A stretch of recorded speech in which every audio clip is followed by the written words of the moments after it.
Hello everyone and welcome back to a new video. In this video, I'm going to show you guys how you can overlay a video in Microsoft Clipchamp.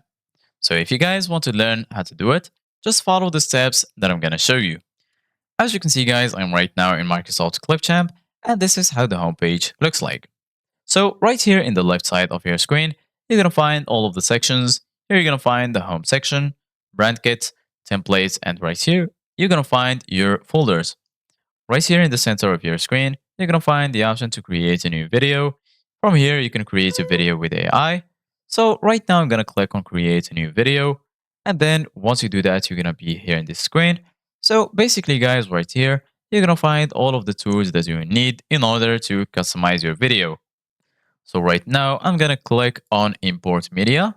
Once you click on import media, you can add any video that you want. So for example, I'm going to add this one. Once you add your video, you need to add it to the timeline right here. So in order to do that, you can either click on the plus icon or you can just drag it directly to the timeline. So basically, guys, right now, if you want to add another video on top of this video, go ahead and click again on import media, choose the second video. So I'm going to add this one, for example, and then I'm going to drag it here on top of this video right here in the timeline. So firstly, I'm going to remove the green screen by going to effect. And then here, as you can see, guys, there is the green screen effect. And this is how you can remove the green screen.